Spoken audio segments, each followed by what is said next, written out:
What's up, everybody? We're back again. It's episode 213 of the Dadbod Golf Pod. It's Kyle and Ben.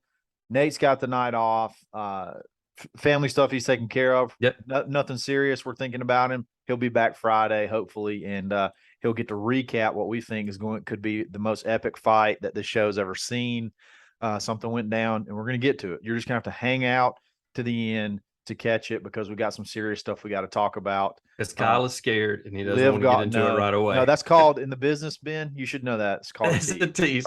Called a tease. I'm about to educate you on the business here momentarily, Bubba. Okay. I can't wait. Tonight's episode is brought to you by Bet Online, just like every other episode. The number one sports betting website in the country. Sign up today. Use the coupon code BLEAV, not Dadbod. It's BLEAV. I got tongue-tied. I was excited. On Monday, it's BLEAV. Save, get a 50% bonus. You give them $100, they're going to give you 50 back on top of it to play with. Stack it up. Go play some roulette. Go play some blackjack. And then if you make it to the weekend, hit some baseball, hit some golf, hit live lines, whatever, horse racing over in Turkey, whatever. They got all kind of stuff you can jump in on. Bet Online's awesome. It's and the great thing about it is it can't really get away from you.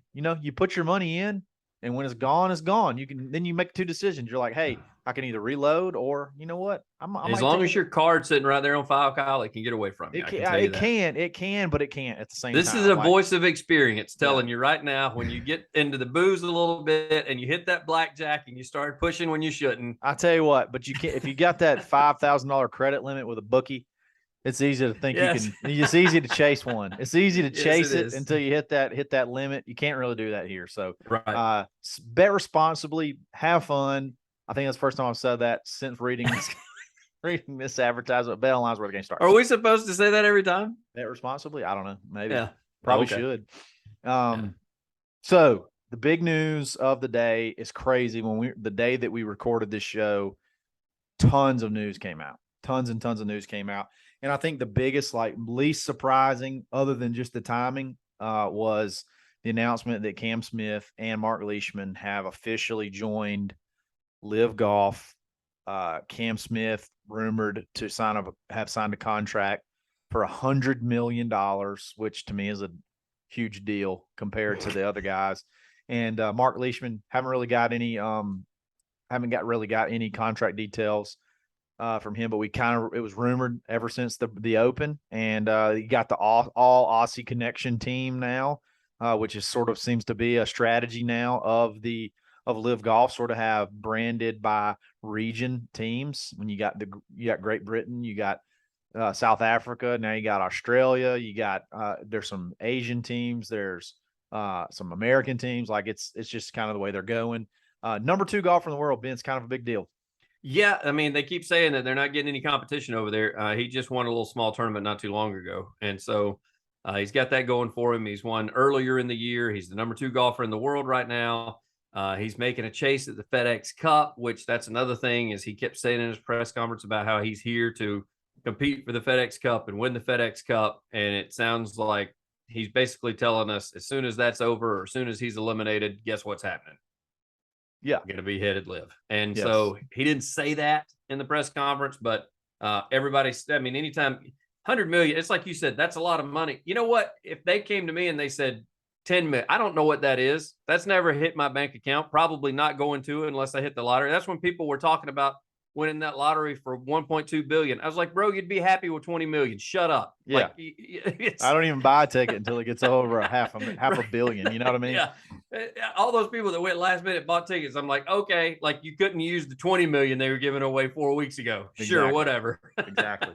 So $100 million is a lot of money. Oh, and he likes his toys. He got, after some of his winnings early in the year, he had his Insta post where he had his Lamborghini that he's got in his garage.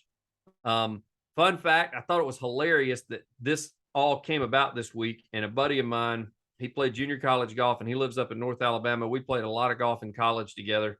They went for a softball deal down in Florida, and they took a picture of Cam Smith's house, and the Lamborghini was outside of the garage. I guess somebody was washing it. And so I texted him yesterday, and I was like, how appropriate that that's the only picture you took from your friggin' vacation that you were down there, and that's the guy that's in the news. I was like, what did you know? Did you knock on his door? Because it wasn't gated. They were right there at like the end of the driveway, and he took a picture. So, and the Lamborghini was out there, which was fantastic. I thought it was even better. That's and so cool. So he skirted. What tournament was it, Kyle? Was it after he won the Open Championship where they asked him about it and he just said, "That's for my people to talk about. That's for my people to decide." You know, Yeah, I don't make those decisions about my life. That's for my people. What people? Your wife? Like, Yeah, I'm not understanding your what manager. your people are. Does he decide how you where? Yeah, that was a very sketchy answer. I'm sure when the $100 million got thrown out, the manager got real involved in because he gets a cut of that, bub. He was like, you know what? This is a great idea. Hey, you ever done 10% of that number? It's a big number. It's a big number. Hey, well, all right. So that brings me to the Ricky situation. Just fired his caddy. I've told you, I think if he gets put out in the FedEx Cup playoffs, I'm not so certain he wouldn't go. Now his caddy's gonna miss out on. That's why it's clear to me he's not gonna do live because of that. Okay, because they're like best friends. You know what I mean? They're best friends, and there's no way if you're gonna take a guarantee. Yeah. You're going to drop your best friend, you know, on the bag that you've been with. You're going to try to make another run. You're through the playoffs and whatnot. Here's one of my takes. And I shared this on Twitter, and I want to preface this by saying, I'm not a anti PGA Tour pro live golf guy. It just sounds that way because live has not made a bad decision yet. So literally every single thing they've done, I feel like has worked. It's been good. And now this one, so you got Cam Smith, who is second, I believe, in the FedEx Cup or third, got a really good chance to win it. And the PGA Tour set the precedent that they do not suspend a player until he hits his first shot on the LIV Tour. Well, you know when the first LIV Tour event that Cam will play is? The week after the Tour Championship. Yep. So he gets to be a LIV golfer and play in the playoffs. Very good chance of winning it. You could win the Tour Championship as a LIV golfer, not be suspended, win that pile of cash, then go to the LIV Tour as the Tour Championship winner. That's only going to give them more exposure. All the talk between, because I don't guess he really doesn't even have to play probably the first 2 rounds. I know he will, but yeah, they're going to be talking he's about there this week, but he doesn't have to play this week. Yeah, he's playing this week. He doesn't have to though. And I mean, we were talking why? What's the holdup? What's the holdup? This was why. This was why. He was their best shot. He was their best shot to win the FedEx Cup. Like he won the Players Championship. He won the Open. I mean, it's just crazy to me to start to see how the dominoes fall. And it's like these guys out there, their chief operating officer. I read where he was, I think, one of the guys that helped rebrand the Tampa Bay Buccaneers. So like they have serious heavy hitters in marketing and sports management and whatnot. I mean, like I said, they got endless funds. I mean, what a genius move. Hold Cam and literally announce it the week of, not only the week of, the day that he goes before the press, that it leaks out that it's official that he's going there. Now, he did say he did not comment. So he didn't comment on anything, which was smart because the damage was out there. It was done. The revelation of all these things as they fall, and you start to see how they build on each other and how they worked independently to sort of build this crescendo of momentum, even though I'm sure this deal was done weeks, if not months ago. The rumors were out there prior to the Open Championship. Oh yeah. It's so funny to watch. It's so cool to watch it unfold. It's just chaos. It's just, headline after headline. It's awesome. Yeah. Absolutely awesome.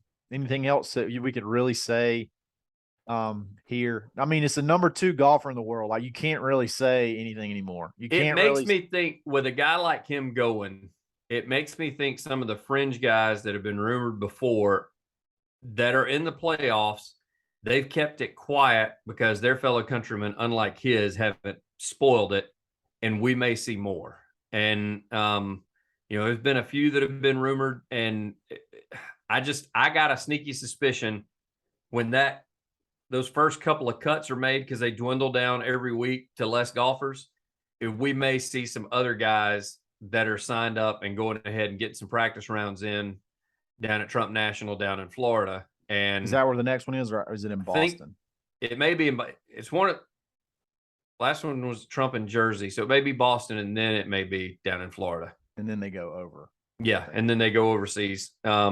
So I don't think this is the end of it, because if they can get a number 2 guy, if they can get the guy that's number 2, number 3, whatever he may be right now, I think he's number 2. I think you were right, but if he is number 3, it doesn't matter. If they can get a top 5 guy, I think that they could easily get a few more top 25 guys.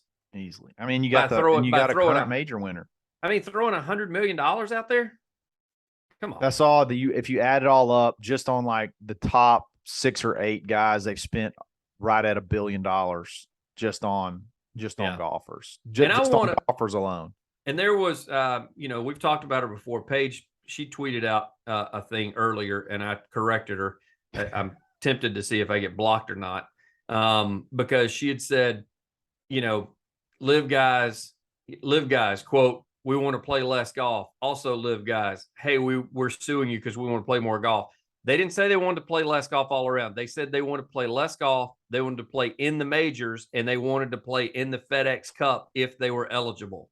That's what they said. You cut the quote off just to make your point. You can't do. That's the frustrating thing, Kyle, that you and I have talked about. And this goes back weeks ago. I'm not pro live. I'm not pro PGA. I'm not anti live. I'm not anti PGA. I'm just pro golf. Just be honest. And just be halfway honest. Right before you came on, I tweeted out, I'm getting tired of seeing that PGA Tour is greater than the Live Tour. No, it's not. Like, you're mad because you work for a company and your guy that you work with at the cubicle over just went to another company and is making 10 times more than you are. And you're pissed about it. And that's none of your business. I'm sorry, but good for him. You can't tell people what they can and can't make. That's not and you can't decide. You can't decide who's made enough. You can't decide who's made enough money and doesn't need to make any more money either. Because that's straight up. When and that's in any sport. Anytime they give a guy and they're like, I can't believe they paid him that. They paid him that because he asked for it and they said yes. Shut up and leave it alone. And that's how that works. He's valued that they value him at that. Yes. So who are you to say they shouldn't value somebody at what they value him at? I mean, right. And so I'm getting tired of. I'm seeing more and more of that, especially every time a guy gets rumored to go or is going, like Cam Smith. You constantly see some of the talking heads. PGA is greater than LIV. No, golf. It's golf, man. We're talking about golf. We're talking about 2 different leagues going on at one time. People making a shit ton of money, and I think it's just good all around for the game of golf. Sure, I do too. You know what else is good for golf, and that is when you dress in anything from Swannies.co. Yes. If you wear Swannies.co polos, hats, T-shirts, shorts, can't wear T-shirts on the course unless it's under your polo. It just makes golf better because it makes the scenery look better. It makes it look more professional, more fun, more laid back. You got to check them out. Use coupon code DadbodGolfPod -25. Take 25% off literally every single order. Yep. And if they're not paying attention, you can sneak in that sale category and hit it too and save even more. But they got a subscription box coming out. It's a quarterly box. Get it before September 10th. And you'll get 2 seasonal pieces and possibly a branded partner gift to go along with it. It's like $150 value. You get it for like $80. You use your coupon code. After taxes, like $65. Like, it's unbelievable. Shipping, it's like $65. So get it. You'll get 4 boxes a year, all within the season. So you're going to be current. You're going to be up to date. You're going to be looking good. It's going to be all the new stuff. Show those guys some love. They're good to us. So we want to help them out. And their stuff just looks great. Their stuff just looks great. So Swannies.co, coupon code DadbodGolfPod -25, where fashion starts. All right. The lawsuit. We didn't speak to this earlier in our show on Monday, but there was a few players from the LIV Tour that filed a lawsuit. What was funny is the lawsuit name was literally Mickelson versus the PGA Tour. So that's funny. That'll be infamous. That'll last forever. I hope he's okay with it, because like you're there's no coming back now. Like, there's no turnaround. There's no. I mean, you sued the PGA Tour. Your name is on the lawsuit. But So they go before a judge today to essentially, it was an antitrust lawsuit. They were suing that the PGA Tour was acting sort of out of line and infringing on their right to make more money. Well, Yeah. judge denies their it was a temporary restraining order. So they judge denies it, says that they have the opportunity to make plenty of money on the LIV Tour, blah blah blah blah blah. And I heard like a legal analyst talk about this. They said that if it would have been LIV Tour versus the PGA Tour, it stood a much better chance of winning, because they do feel like there was collusion among tours to hurt another tour, which would be the example that they're trying to go. But they listed players and ended up screwing it up. But the most interesting thing that came out, and I got to give Brandel Chambly some credit here, as much as I don't want to, just on this LIV Tour deal, is several of the LIV Tour contracts are essentially draws. They're guaranteed money, and then when you win money, it just takes that amount off of your upfront advance. So for some of the, it's not all the contracts. Like there's the top guys, the Phils, the Brysons, all that, the Dustins, they got their money up front, and they get winnings, they get the team winnings, they get all that good stuff. But they get the party plane. You saw that. Exactly. But guys like, I don't know, I'm just going to use this guy as an example, like an Andy Ogletree or a James Piot or a Turk Pettit. These guys are getting upfront money for 3 years. So just say $3 million, $1 million a year. And then if they win a tournament, it comes off of the $3 million that they were paid up front. So if you get paid $3 million and you win $1 million, you don't get paid another $1 million. They just deduct that from the draw that they get, the advance that they gave you. And then if you win over the amount they give you, they obviously they'll pay you over.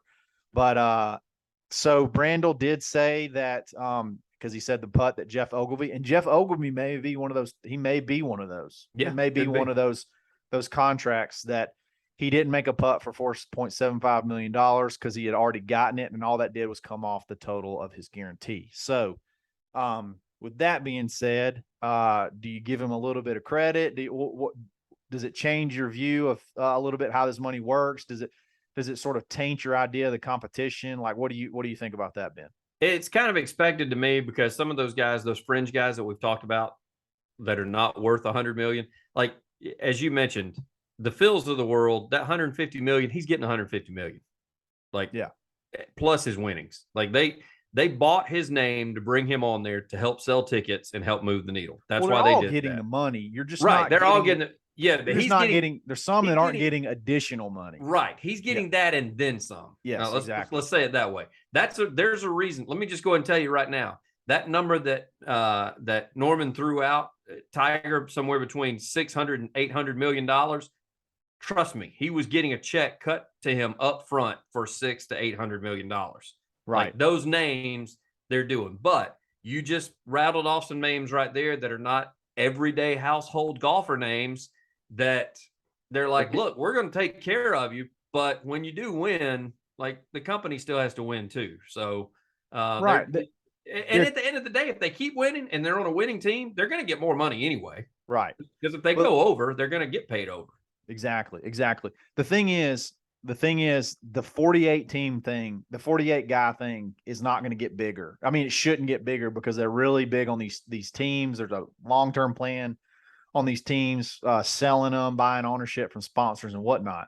But so like there's several of these low level guys that they're essentially hiring them on retainer, right? Because they want to have 48 studs, they want to have 48 stars, but there's not going to be able to get them, and there's going to be issues. There's going to be a family issue. There's going to be a sickness. There's going to be an injury, and when they do, they're going to bring these other guys in. But if they win $4 million, they're not going to pay them $4 million on top of what they've already paid them to be a filler guy. They're just going to take, okay, if we paid you $3 million and you just won $4 million, here's another $1 million, basically. That's how they're going to do it. And then you'd be sort of playing everything else you earn would be on top. But But yeah, so I do give a little bit of credit to Brandel, but it just, I it's give kind him of I give him half credit half because credit because he like kind you of was just dishonest in the way he portrayed it, but he may have thought all of them were that way. He may have believed that was the case based off of some of the stuff that he was told. I would expect him to do a little bit more due diligence, but he's just really been yeah, but you and we even brought it up, and I mean Nate brought it up too. Like we saw it coming when they kept signing these guys. We're like, well, hell, they're going over 48. What's going on? Yeah, Like they're that's what it like is. and so Putting that's dudes why on they're retainer. that's why they're doing it. And I think you named it best. That is what they are. They're on retainer. They're sitting in the caddy shop Because they can't go play waiting anywhere else. No. So they're sitting in the caddy shop waiting to be called out. And and if they need to go out there and play and pick up on a foursome. And I think that they're okay with it. I mean, some of these starter guys, take Pettit, for instance. I mean, with him being, like a local guy just coming off of NCAA championship. I mean, you've seen, we just saw with Kozan, he missed 12 of 13 cuts. And then he wins a tournament. Like, it's hard out there. And so if somebody cuts you a check for $3, $4, $5, $6 million and says, listen, here's the deal. Nobody knows who you are. So when Phil can't play, we're going to need you to fill in. Otherwise, we need you to kind of sit the bench a little bit, just live off your money. And if you go over that, we'll pay you over that. Otherwise, that's going to be kind of your guarantee whenever you're done with your contract. And so as you just said, I don't think Brandel did his due diligence up front, but I still think he should have done like process of elimination, like going, okay, wait a second. They got now they're up to 58 guys and only 48 are playing. What are the other 10 guys doing? Well, I mean, you just they're sitting there waiting. I would just think it's one of those things, you hear something and it's bad and you want to run with it. Like, to make your point, you want to make your point, even if it's only halfway right. Like, they want anything they can possibly grasp onto to bang on the LIV Tour, which I guess at this point you kind of have to. I feel like you strategically made the wrong decision to start out with. So now I guess you got to pull out all the stops to try to, because anything you walk back, you totally look weak. Yeah. Like you had, so I mean, I guess you got to get lawyers on board, feed lines to your players to talk about your friends suing you and all that garbage, which is the dumbest thing. That's I just thought about this. Publix is also an employee-owned company. Publix is an employee-owned company. You get shares in the company. They don't trade publicly. They invest back into their employees. So if I slip and fall, if a grocery bagger slips and falls due to negligence from the meat guy getting blood on, and he sues Publix, is he suing? I mean, are we suing all the meat guys in public? No. Is that what he's we're suing doing? the company? No, he's suing the company. I mean, it's just dumbest thing. Money's not coming out of the meat guy's pocket. I mean, I've been butcher. in the butcher is the word I was going. Yeah, I was going for, and I couldn't. I like meat guy. I think you should stay with meat guy. I'm meat guy. I would say, and that's been my biggest freak out on Twitter, like going back and forth with people and kind of arguing with them. I mean, I've been in the communications business for a while. We get sued for the smallest things, whether it be from billing somebody the wrong thing to a employee that's not. I mean, I work for a company that had 22,000 employees. You think there wasn't one disgruntled employee that sued the company at some point in time? Right. Like, that's just going to happen. Sure. We didn't get a damn announcement down in little Auburn, Alabama that said, hey, Jim Smith up in Washington suing the company, so you're going to have to take a pay cut. That's not how that worked. They sued the company. We never heard of it. They weren't suing me individually. So, and the good thing about that, nobody would be taking a pay cut. Right. That was not it. It was just, hey, let me play and try to beat me. As a matter of fact, since this has happened, the purses have gone up. JT needs to shut up. He's gotten a bonus. Say, hey, thanks, by the way. Yeah, for this coming up. Just because when all this came about, they were like, you know what? We probably do need to pay these guys a little bit more because they're getting pissed off and they're leaving. So they started doing that. Speaking of bonuses, let me tell you about a bonus that you can add to your golf game, and that is with a Blue Tees rangefinder. You're going to get a bonus on the course, and you're going to get a bonus in your wallet. You know why? Because you don't got to spend $600-700 to get barometric pressure and toggle on and off golf slope anymore. You spend under $400, take 10% more off, save big. Some of our buddies have been getting it for like $200. Because they're catching sales at the right time and they're adding the coupon code on top. Coupon code Dadbod, taking 10% off. I got it for less than 200. Has all Grayson Gunn got it under $200. Yeah. You got, and he sent me a picture of it today. It just came in. Customer service. He got the pink just like I did, didn't he? He did get phenomenal. The pink one. Love it. So toggle on and off slope, buzz lock on the pin, the infrared laser that you can see, the red display, which is makes it a whole lot easier to see the numbers, especially when the sun starts going down early in the morning. Vibrate lock on, magnet on the side, scan mode, everything that you possibly need in a beautiful carrying case. So this scan mode thing is phenomenal because I was having a little trouble with it. Kyle hooked me up. He told me, he said, this is how you work it. Because I don't read instructions. No. That's just I'm a typical dude. I mean, when it gets Christmas time, when Lori throws the box out there for me to help Santa put stuff together, there are no instructions. We're putting it together. It's going to be together by morning. It may take me all night, but we're putting it together without instructions. Same deal with this. I was like, how far is too far? Kyle's like, put it on scan mode. I'm like, well, man, I've tried. I'm not real sure how to do it. Kyle shows me. Sure enough, it gives me how far over the green it is. Then I go to the front of the green. Then I got the bunker on the left. I got the bunker on the right. So initially it gave me the right number. Kyle and I both, I think, did you birdie not? Was that? No, that was 7. 6. That was 6. 6, yeah. That was 6. 7's a par 5. Did you birdie that? You made that putt, didn't you? No. Where? Which hole? 6. We were both on the front. I birdied 6. Yeah. That was the one you told me how to scan. So I was like, I can't go over that hump. I can't go. I said, scan mode it, man. I was like, I can't go in those bunkers. I was like, short is best. What do I need to hit? And Kyle was like, scan it. And I was like, all right. So figured it out, did it. I missed my birdie putt. Kyle made his, but still, that was the play that needed to be made. And if it weren't for scan mode, I probably would have hit it deep and then would have had a downhill putt and 3 putts. There you go. Like Nate said, think your way around the golf course. Scan mode can help you there. Check them out, blueteesgolf.com. That was a hell of a live read, by the way. I might go buy one right after this. Where rangefinders start. Okay, I got to set this up. I teased at the beginning. Ben is not a Nick Faldo guy, and I'm not really a huge Nick Faldo guy, but I do enjoy him sometimes on the broadcast. He's been there for 16 years. He retires. And the John Deere Classic, why did you pick the John Deere Classic to be your last event? I guess that just happened to be when his contract ran out. Or not John Deere. What was it this recently? The one at Sedgefield Country Club. It started with a W. If you haven't said it. Whatever. They don't sponsor us. To hell with them. Yeah. Literally the last tournament. At Sedgefield. The Wyndham Championship. Wyndham in Philadelphia. Yeah. So it's his last tournament, and they do a sign off, and it's him. It's Frank. Is it Nobilo? Frank Nobilo? Yes. Obviously Jim Nance, and then who's the other guy? Ian Baker Finch. Yes. And I mean, it's an emotional time. To me, it was very moving, and Ben hated every minute of it. Said it was unprofessional, and I gotta be honest, I got mad. I got really, really mad because it bothered me. And I'm gonna let Ben state his position. I'm going to rebut it, and I mean, one of us could leave the show after this. I feel like we've done really well. We've played face very good for this first 30 minutes. Like, it's about gloves are coming off, friendship is suspended. It's time to duke this thing out. So Ben, I'm going to let you have the floor first. I want you to get, or I can go first, but I'd rather, you go first.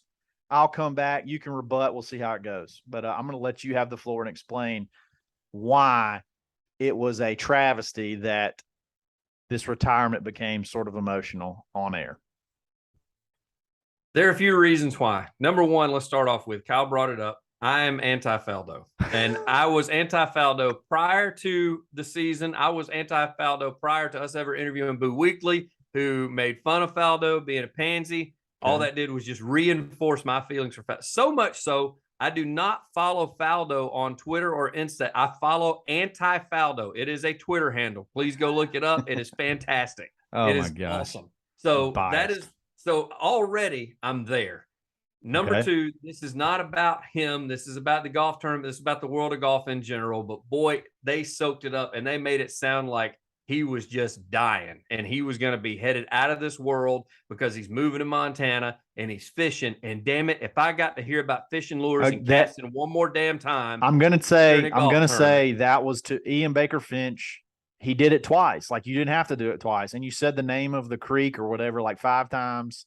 And he's like, I kept doing the motion to where it's like, yes. If you saw me doing this motion, it was going to make you cry more. I don't know. Yes. That part was a little bit annoying. But anyway, I digress. Keep going. Also, Jim Nantz and Novelo, if you will watch it, the first part of it, they're looking at him like, what the hell is going on with you two? Get your shit together, because we're on a national broadcast. Because he bundled up like this. He was upset. Like, I rewatched it today, by the way. Also showed it to my wife. She goes, this is awful to watch. She goes, why the hell did they air this? So I got backed up by my spouse. Now I'm mad at Lori. Yeah, now you're mad at Lori. There's just a few things. And the reason I say that is because he overdid it, and he needed to maintain his professionalism. Kyle, Stuart Scott was dying of cancer and gave an emotional speech that everybody in the audience was crying, with his daughter and wife and other daughter sitting on the front row, and he never broke whatsoever. Jim Valvano, same exact thing. They're dying. They're not retiring. They're literally leaving this earth at that point in time. They know their day is next, and they still are not crying about it. Why? Because that's what Am I allowed to ask you a question really quick? Yes, go ahead. What'd Stewart go to school for? What is he a professional? What is he a professional? What? You know what? I went to school for the same thing. I still know that they don't teach you that in school to be professional. You still have to be professional. You have to learn the way things are handled. Okay, keep going. You know, when color guys start walking over play-by-play guys, that's not professional. Get a hold of yourself. You should know better than to do that. That sounds like crap. So that's what. So Stewart is. It doesn't matter what he went to school for. He's dying and he's not crying. Okay. I think he did cry in that speech. Jim Valvano did not cry, and guess what? Jim Valvano went to school to be a friggin' basketball coach. Can we confirm that no tears were shed? There was no breakdowns, but can we confirm nobody cried? You know that for 100%. Because I feel like I remember. Scott, I watched both of them today, and they did not cry. Okay, first of all, is that a speech or the last speech that they were? Stuart Scott's last speech. But again, he had cancer for a long time. Like, he had cancer on air. Like, Are you really about to compare having cancer to quitting your job and moving to Montana? No, I'm not. Don't do that. See, I got to stop the whole conversation. The only way that statement is fair is if I said, hey, Stuart Scott's situation is just like Nick Faldo's situation. That is comparing dying of cancer to retiring. No, that's not what I just did. What I just said, what I was trying to say is Stuart Scott had multiple opportunities that he's had to be able to. He had cancer the whole time. Like, he had cancer the whole time. It wasn't like he just got cancer. And I guess you could say Nick Faldo knew he was retiring all year. But the difference is Stuart Scott didn't know that was going to be his last. I knew you'd bring this up, so I went ahead and decided to bring out some more. Same thing happened with Mike Golick. He didn't go to school for broadcast journalism whenever he quit Greeny and Greeny. Same thing happened with Mike Godfrey whenever he stepped out of the booth from doing football. Same thing happened to all these guys that have eventually had to step out of the booth and go enjoy retirement on their own volition that they did so, and they still were able to maintain composure. So when is it appropriate? Got a little choked up? Yeah, they probably got a little choked up. Did they sit there and cry like a freaking 6-month-old that can't have its passy? No, he was uncontrollable, man. So what? It was a great moment. It was a great moment. He's a golfer. He's not an announcer. He's not an announcer. There was golf being played behind him. Tiger Woods shot 80 and cried on his way. The camera's on him. He shot 80 at St. Andrews, whatever the hell he shot, to miss the cut. He cried, and you bragged on it. Jack Nicklaus cried the last time he shot 80 crossing the Willikin Bridge. They did. And I know what you're going to say. They're not broadcasters. They're golfers. You know what? Nick Faldo's a freaking golfer. He's not a broadcaster. So is Ian Baker Finch. They're not broadcasters. They're golfers. Golf is an emotional, an intimate deal. It means more to these guys that just like he had to retire twice, basically. So he had to quit golf, and now he has to quit calling golf. He was on the road with these guys for 40 plus weeks out of the year and spending almost every day with them. And now just all of a sudden You know what? Exactly. Monday, you're not going to see him anymore. This day was coming. He should have been mentally prepared for this. If he can mentally the prepare for a thing. friggin' major, How he can do it for signing off.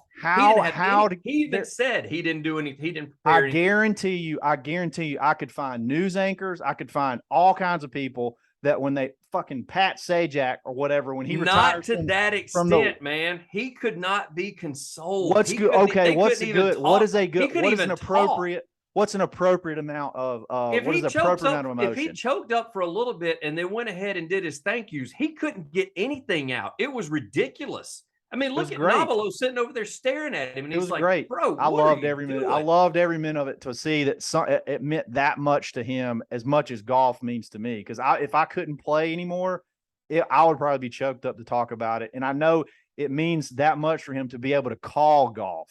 And he has not been hardcore anti-live. He hasn't been ugly about the whole situation. That's got nothing to do with him being choked up. It means a lot to me because he's always been pure about golf. Yeah, he gets freaking excited and spoils a bunker shot at the Masters because it means so much to him. It's so awesome to him. Right. He's so emotional. He wears his heart on his sleeve. I love announcers like that. I would much rather have that guy than freaking rest in peace. Who's the guy, the voice of college football?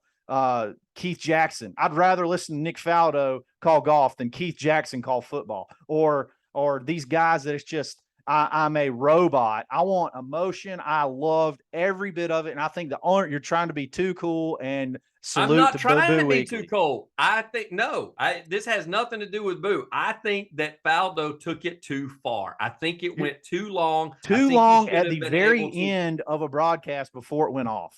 Too long. Like if it was hole 7 and we missed golf shots, I'd say, you know what, Ben, you kind of got a point. This is literally, they're about to say bye, everybody. We went off. That was how they went off the air. We rewatched it today. It was 9 minutes, bro. And he still didn't say anything of substance. He sat there 9 minutes and cried. What does that matter? 9 minutes after the tournament's over. Put that on your reels and show it to your fans then. Because that is not something for national television. What else is there to say after the freaking Wyndham Championship? Who won that? Who won it, Ben? Do you even know? No, who cares? That was the highlight of that was the most. That was a 20-year-old. I don't remember his name. He hadn't won anything. All I know is he had a quad on his first hole of the tournament. He made an 8 on his first hole of the tournament. The most entertaining part was watching Nick Faldo after 16 years being the most. Literally, you can't say that. It was not the most entertaining. That was not 9 minutes of watching him crying is not entertaining. It was very entertaining. The worst part was Ian Baker Finch. I'll give you that. I wish that they could have done completely. Ian Baker Finch, and they should have either focused on Faldo. They also at the first of it, I'm telling you, go rewatch it. Watch Nance and Nabilo sitting over there, and they're sitting there thinking, "Bro, you have got to get it together." I don't think they didn't start crying till the end. At the I don't think first they part thought of that. They started staring at him. I'll never forget this. Even Nance wouldn't reach over and touch him because he was afraid he was going to make it worse. I'll never forget. After 65 years of being an only child, I found 3 brothers. Oh, wow. Like you're telling me that's not something that you'll remember. I'll remember that forever. When you talk about Nick Faldo, I'll always remember that line. He's such a misogynist because Dottie Pepper and all those guys down there, he didn't thank them for being sisters or brothers. They're not in the booth with him. He sits beside these guys. Still dealing with them and walking the courses. He doesn't walk the course. He sits beside these guys. He does prior to the tournament. He does. He even talks about it in the what you should have been doing instead of crying. So if it's just on camera, you're saying because you're allowed a moment when you're retired. You're allowed a moment. It's your time. 9 minutes is not your time, bro. Then you've cut into everybody else's time. Okay, so first of all, he didn't just sit there and cry deadpan for 9 minutes. For about 7 out of the 9 minutes, those guys talked for a long time because he couldn't talk. Kyle, he was crying. No. Frank Nabilo went first. Then it was Ian Baker Finch. He did the fishing thing. Then Jim Nance said something. Then they went to him and he couldn't say anything. So then Ian Baker Finch had to do the fishing thing again. And then finally he broke, but it wasn't him crying for 9 minutes and not talking. There was a lot of talking. There was a lot of those guys saying their goodbyes. And then it took him a while and then he finally got it out. And when he finally got it out, it was beautiful. I don't care what anybody says. It was, I think more people would agree. We're going to do a poll. We're going to do a poll. I Do a think more poll. people would agree that it was a beautiful moment, even if you don't like Nick Faldo, to watch a guy be If able. every one of them are friggin' millennials like you in the blue ribbon generation, they're gonna be He's like, yes, 65. this is so He's awesome. 65. No, I'm What talking do about mean you millennial? accepting it, not him. He's older You than being- me. He's a you being- boomer. I'm talking about you being okay with it. It's ridiculous. He What shouldn't would have been doing that. His Friends his age, or I guarantee you, they're gonna make so much fun of No, him when they're they not. go No, fishing on his river. I completely disagree. One day When you sign off a Dadbod Golf Pod for the last time and you start crying like that, I'm telling you, next time I'm you'll cry too, Ben. I'm You will wearing cry your like ass out. you will cry, especially if this thing grows and gets where. If we do this thing for 16 years and we finally have to call it quits, you'll cry too. Like, give me a break. When you turn the camera off. Yeah, no, we're going to do it. We're going to cry on camera for ratings. So I can say 16 years from now, see, I told you so. I'm going to keep the camera on. No, I was moved by it. I think you were thinking we would all agree with you, but I thought it was great. It made me gain a little bit more respect for Nick Faldo. I mean, I thought it was great. I don't think this guy's a professional announcer. I think he's always been emotional. He's always sort of told it like it is, which I appreciate. And I felt what he was feeling. I felt him leaving the game he loves for the second time. He left it once when he couldn't play anymore. And now he had to leave it again after being on the road with it, in the middle of it for 40 weeks a year. He's leaving it again.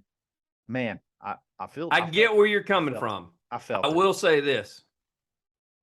Being around the business for a while, you have got to stop saying he's not a professional now. He did it for 20 years, man.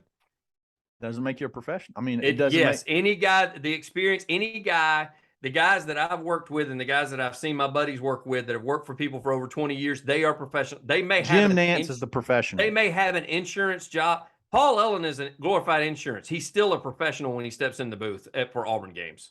That's just that's what it is. Nobody gets that. Nobody gets that. No, nobody gets that unless you're an Auburn fan. But I'm just telling you, like it gets to that point. Stan White, same thing. He's an insurance agent. He's still. Well, let me tell you what. If Jim Nantz cries when he finishes it, as long as he's not crying and trying to say hello, friends, or crying and trying to like use a catchphrase while he's crying, like he's probably. I mean, I just don't get like golf is a little bit different. Golf is different. I think the misunderstanding comes where I'm not ridiculing him for crying. I'm ridiculing him for the fact that he could not get his shit together, and he did it for basically 7 of 9 minutes that they were on the air.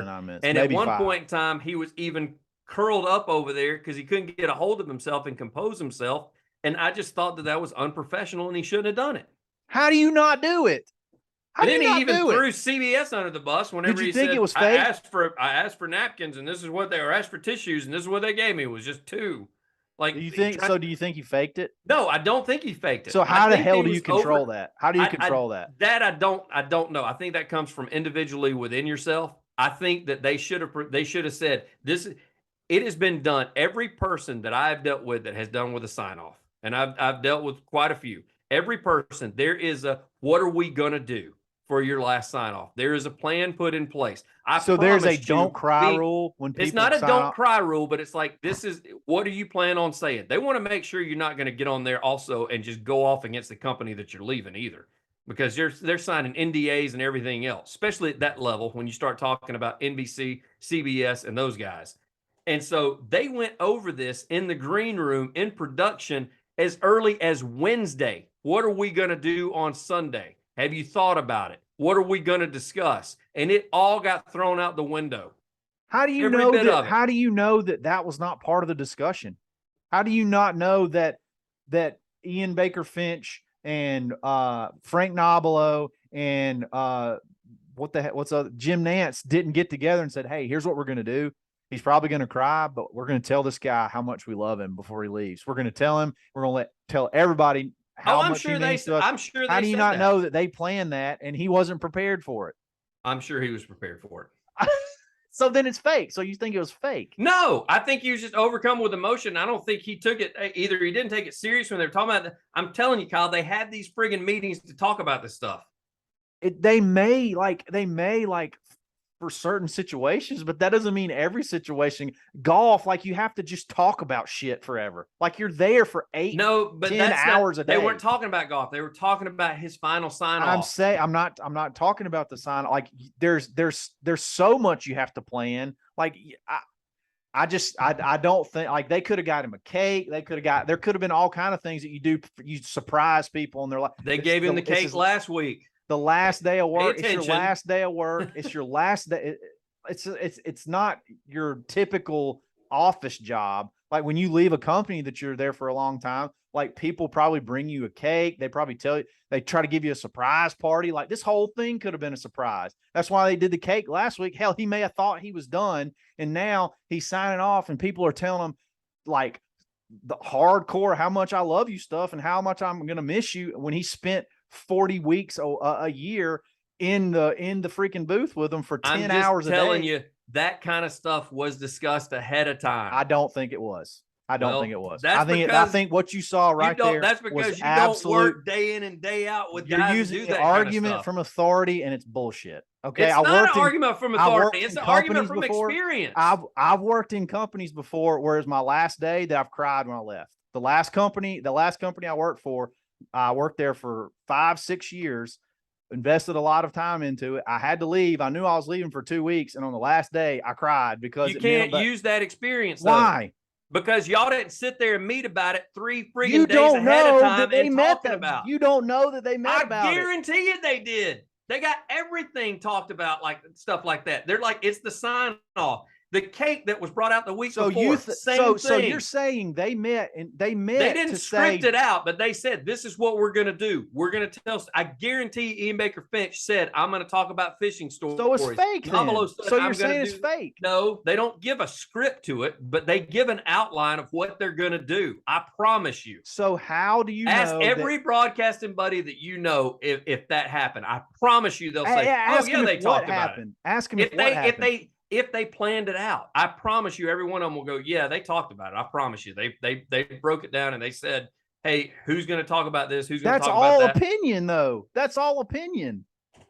Like you can't tell me. I've seen it. It's fact. I've seen it. It's not fact. You cannot tell me that. You can't prove that it's a fact. You're saying because a freaking local radio show, you did something like that a CBS broadcast, these dudes spend 40. I worked for ESPN for 2 years. I've seen it. I'm telling you, I worked for Fox Sports for a year. I saw it there. Ben, come on, man. There's no way you can say that you know for a fact that Nick Faldo knew everything that those guys were about to say to him. No, already being upset. He knew an outline. That's what I'm saying. What does that matter? That's what he knew. He knew an outline. So he knew they were going to talk. Like he should have prepared himself. This is possibly what they're going to say. What? Why? So it didn't look like a friggin' blooming idiot. I thought it was. I mean, I want you guys to tell us in the comments. Like, what did you think? What is it? Is it awesome to see a guy that loves something so much that his last time that he's going to be there, he became overcome with emotion, having to leave golf twice? Who's more reasonable? Let's also go back to the last episode regarding movies, and Kyle's favorite one is The Notebook. That's what it's not my favorite. It's not my favorite movie. I don't even. I can't honestly say it did make me cry though. I'm not gonna lie. It made me cry at the end. And if you say you didn't, you're a liar. You're a damn liar. If you watched it, I have a granddad that had Alzheimer's, so it hit home. But no, just going back. I don't really understand your point. I don't guess I really grasp your point because I think it was raw. It was real.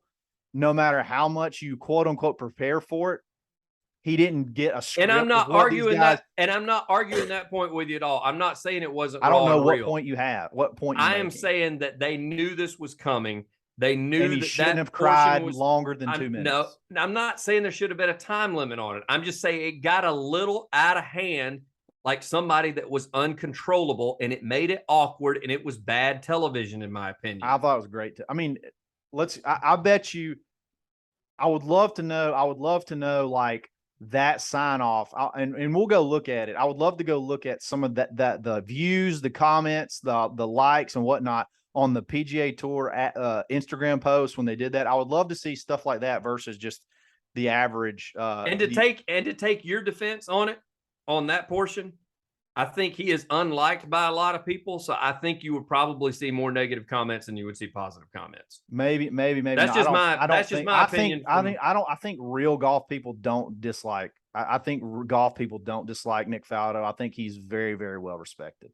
But anyway, I still don't really know that I understand your point. It seems like he should. My point is, it was too much. It was too much, and he needed to get a hold of himself. And he needed to go ahead and give his sign and give his. He's going to be sitting there fishing in that river that he keeps talking about, and he's going to go, I should have said this, I should have said that. And the reason you know that is because there were a couple of comments when I rewatched it today that Nance tried to get a hold of him to try to say, what is it you want to say? Because he knew that would live with him forever. That he would say, he would be like, apparently he had some stuff he wanted to say he couldn't get, because he said numerous times, he said, I can't get it out.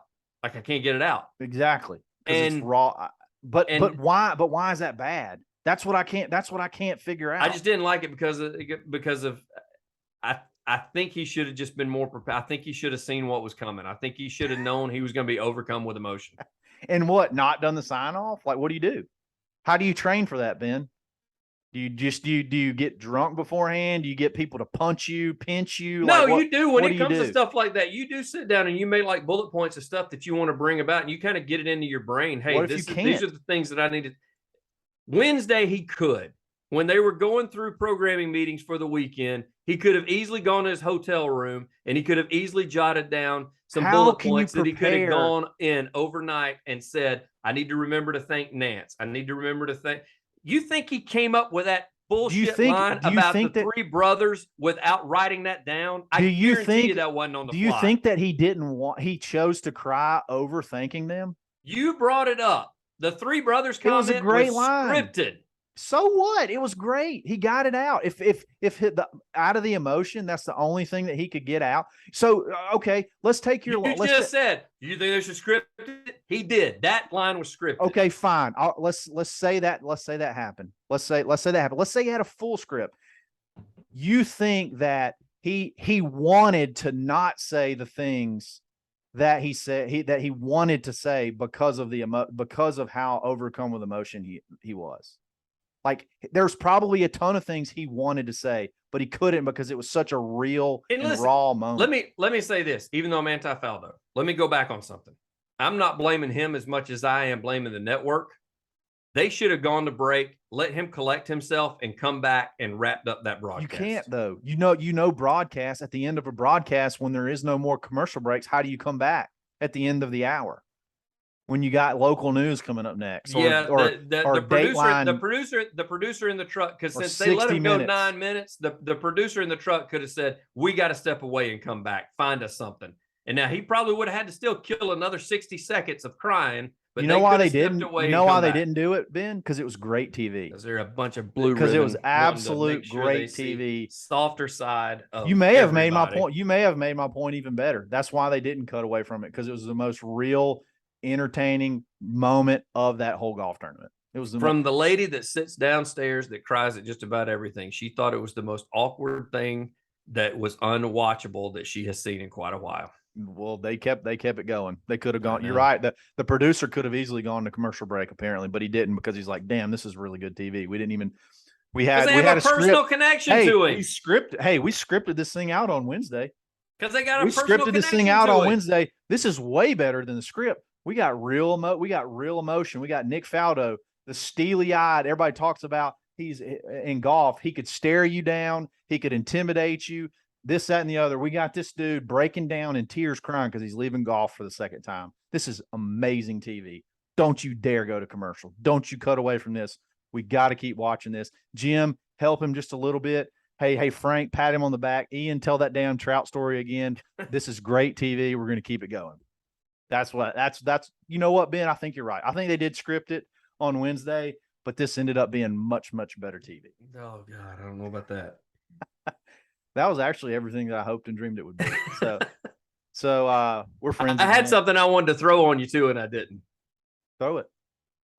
Because we were talking about movies last week, so I brought up.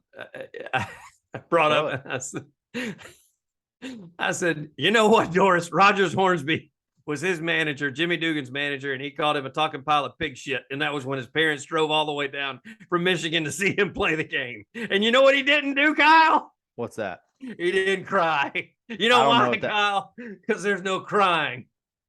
In what? I don't know this movie. You haven't seen this movie? What is it? It's Tom Hanks in A League of Their Own. He gives a famous speech about crying in baseball. The chick baseball movie? There's no, yeah. Yeah, the nobody's chick baseball ever watched movie. that. Nobody's ever seen that movie. Yeah. All right. Anyway, He got Nick $1 million Faldo, I salute you. Ben doesn't like you. That's fine. Whatever. No, that I movie, wish him well. I did not like him as an analyst. I damn sure didn't like him as a player. I did not. I mean, because I will say I'm a little bit older than you, so I did get to see him play in some of the prime of his career. And I think it probably had to do with my dad and his buddies. They felt about Faldo probably about like some people feel about Poulter today, some Americans or some Europeans feel about Patrick Reed.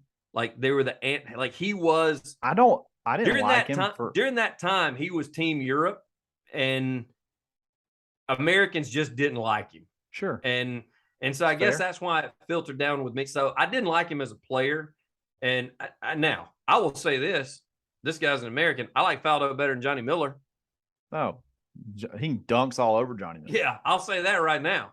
But Faldo doesn't think he's better than everybody that's playing right now. Like he could beat everybody right then. Yes. So, and he doesn't refer to the 2 rounds in his career where he actually did well and compare that to everybody else's rounds throughout their entire career. I don't know. It's only 2. I don't know what majors all the time that Nick Faldo won unless they tell me about it on the broadcast. Outside of him, I don't typically know what kind of scores he shot unless the other guys say it. Johnny Miller will tell you all the time how he hit a shot, how he scored, where he scored it. Yeah. When it comes to giving Faldo credit, he dominates Augusta. He dominates the British Open. I'll give him that. You know what he doesn't dominate? Sign off broadcast. You know what? I think he dominated that sign off. I love the emotion, and I'm an emotional guy. So you know what, Nick? I give you thumbs up. I felt the pain. I felt that realness. And I'm going to do that sign off one day when we make $1.2 billion or whatever. Once LIV Tour pays us $100 million and we sign off one day, I'm going to cry too. So anyway, thanks guys for joining us. Tonight's episode is brought to you by Bet Online. And this is episode 213. We'll be back Friday. Nate will be back, and we'll see who he thinks won this argument. So, did we forget anybody? Any sponsors? I don't think so. No, we'll get the rest next time. So it was good. It was good. We got the main ones. We'll talk about the rest later. All right, y'all have a good rest of the week. Love you, Ben. Talk to you later. Love you, buddy. Dadbod Golf Pod. Always joking. Always crying. Always crying.